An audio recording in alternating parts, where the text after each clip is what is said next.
गणेशाय नमः। व्रत भक्ति ज्ञान में आपका स्वागत है। आज की इस वीडियो में हम आपको सुनाएंगे चौथ माता की कथा।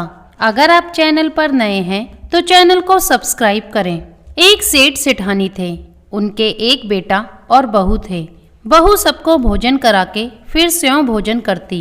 एक पड़ोसन ऐसी भी थी जो रोज पूछती कि बहू आज क्या बनाया खाया। बहू कहती ठंडो बासी। एक दिन उसके पति ने ऐसा सुनकर विचार किया कि आज तो पकवान बनाए जाएं, फिर देखे कि मेरी पत्नी क्या कहती है। उसने तरह तरह के पकवान बनवाए और घर के सभी लोगों ने एक साथ बैठकर भोजन किया। आज भी पड़ोसन ने पूछा तो बहू ने कहा ठंडो बासी।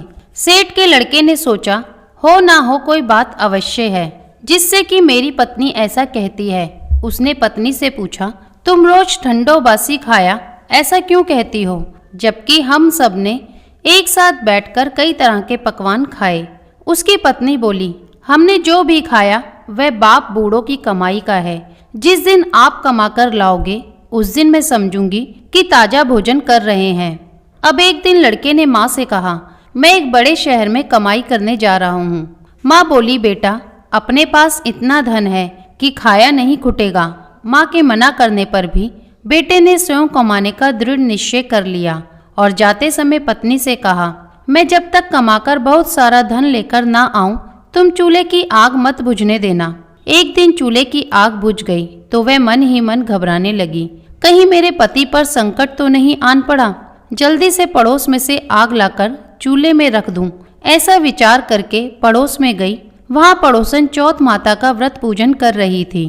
पड़ोसन ने कहा थोड़ी देर में आकर ले जाना। बहू ने पड़ोसन से पूछा आप ये व्रत क्यों करती है, इससे क्या मिलता है। पड़ोसन ने कहा चौथ माता के इस व्रत को करने से अन्न लक्ष्मी मिले और अपनी मनोकामना पूरी हो। अब बहू भी चौथ माता का व्रत करने लगी। दीवार पर चौथ माता बनाई। उस दिन घी गुड़ का चूरमा बनाकर रात्रि को चंद्रमा को अर्घ देकर भोजन करती। ऐसा करते करते बहुत दिन हो गए। चौथ माता ने उस बहू के पति को सपना दिया कि साहूकार का बेटा तू जागे कि सोवे, तेरी पत्नी बहुत याद कर रही है। घर जाकर उसकी चिंता मिटा। तू दुकान खोलकर कंकु केशर का पगलया बना के बैठ जाना। आज तेरा हिसाब किताब चुकता हो जाएगा। अब तो चौथ माता ने जैसा कहा था वैसा ही हुआ। उसने घर जाने की तैयारी की और गाड़ी भर के धन दौलत लेकर चल दिया।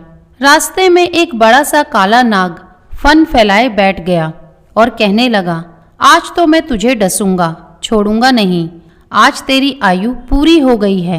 सेठ ने लड़के से कहा आज चौथ माता ने मुझे सपना दिया तो मैं पत्नी से मिलने जा रहा हूँ। वहाँ मेरी पत्नी बहुत चिंता कर रही है। मैं उससे मिलकर जरूर आऊँगा, तब तुम मुझे डस लेना। नाग ने कहा तुम शपथ पूर्वक कहकर जाओगे तो मैं तुम्हें जाने दूंगा, परंतु लौट कर नहीं आए तो तुम्हारे घर आकर तुम्हें डस लूंगा। इस प्रकार सर्प को वचन देकर वह अपने घर पहुंचा। वहां सभी से हंसी खुशी से मिला और भोजन करने उदास होकर बैठ गया।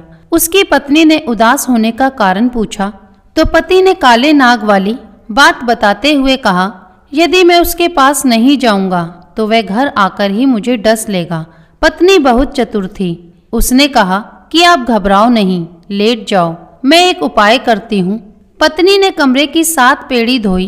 पहली पेड़ी पर रेत, दूसरी पर इत्र, तीसरी पर गुलाल फूल, चौथी पर कंकु केशर, 5वीं पर लड्डू पेड़ा, 6ठी पर गादी गलीचा और 7वीं पेड़ी पर दूध का कटोरा भरकर रख दिए। इस प्रकार 7 ही पेड़ी सजाकर बैठ गई। आधी रात होते ही नाग आकर पेड़ी चढ़ने लगा।